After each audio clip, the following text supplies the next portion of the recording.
Hello everyone, আসসালামু আলাইকুম। কেমন আছেন সবাই? আজকে আমার রেসিপি ময়দা দিয়ে তৈরি বনরুটি।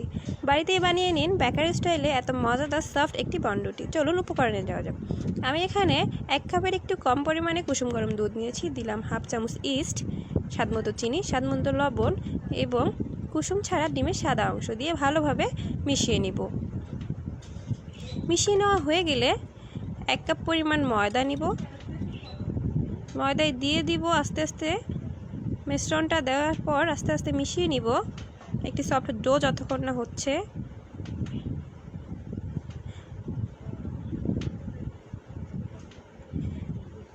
এরপরই হাত দিয়ে ভালোভাবে মথে মথে সফট ডো বানিয়ে নিতে হবে।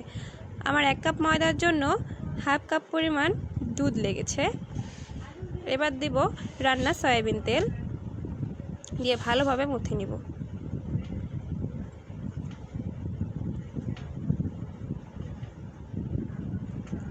খুব সহজেই হাতের কাছে থাকা অল্প উপকরণেই বানিয়ে নেওয়া যায় এই সফট বনরুটিগুলো।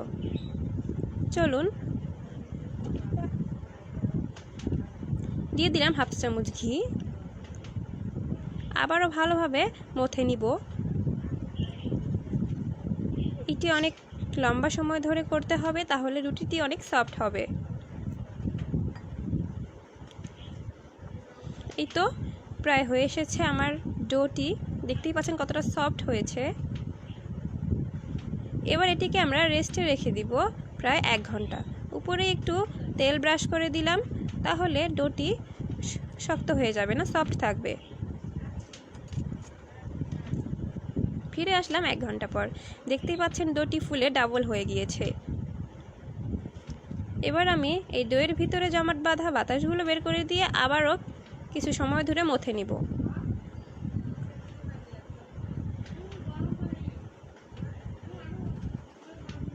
বেকারি স্টাইলে রুটি বানাতে চাইলে এটি একটু লম্বা সময় ধরে মথে নিতে হবে, তাহলে ভিতর থেকে সফট হবে, বাবল ক্রিয়েট হবে না।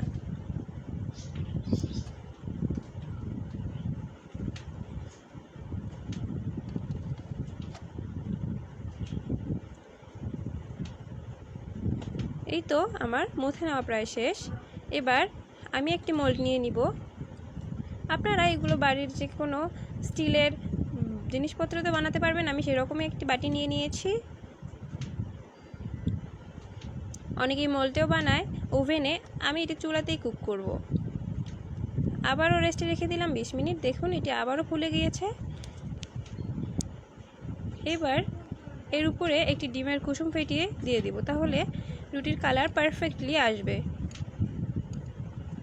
অনেকেই কুসুমের সঙ্গে লিকুইড দুধ মিক্সড করে দিতে বলে, তো আমি দিলাম না, আমি শুধু কুসুমটাই দিয়েছি। এবার নিয়ে নিচ্ছি একটা প্যানের উপরে দিয়ে দিলাম 2টি কাগজ। আমি প্যানটি লো হিটে 5 মিনিট গরম করে নিয়েছি। এরপরে একটা স্ট্যান্ড দিয়ে দিলাম। এবার বসিয়ে দিব বাটিটি। এর ঢাকনাটি আপনারা সবসময় সিলভারের কিছু দিয়ে দিতে চাবেন, তাহলে কালারটি অনেক সুন্দর আসবে। কাঁচের ঢাকনা দিলে পারফেক্ট কালার আসবে না। এইটি আমি প্রায় 20 থেকে 25 মিনিট লো হিটে জাল করে নিয়েছি। এই তো পারফেক্টলি আমার রুটি বেক হয়ে গিয়েছে। মাশাআল্লাহ, কত সুন্দর কালার এসেছে। রুটিটি গরম থাকা অবস্থায় উপর থেকে হাফ চা চামচ ঘি বা বাটার ব্রাশ করে দিবেন, তাহলে রুটির কালারটি অনেক গ্লসি হবে।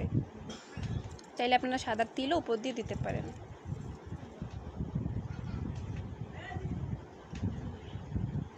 মোল্ড আউট করে নিলেই রেডি আমাদের বনরুটি। বাড়িতে খুব সহজে এত সফট তুলতুলে বনরুটি বানানো যাচ্ছে। আপনারা হাতের কাছে সব সহজ উপকরণ দিয়ে বানিয়ে নেবেন। আমিও বানিয়ে নিলাম, অনেক সুন্দর হয়েছে মাশাআল্লাহ। আমি দেখিয়ে দিচ্ছি কেটে কতটা সফট, একদম বেকারির মতো হয়েছে। এই তো চাইলে আপনারাও বানাতে পারেন। এত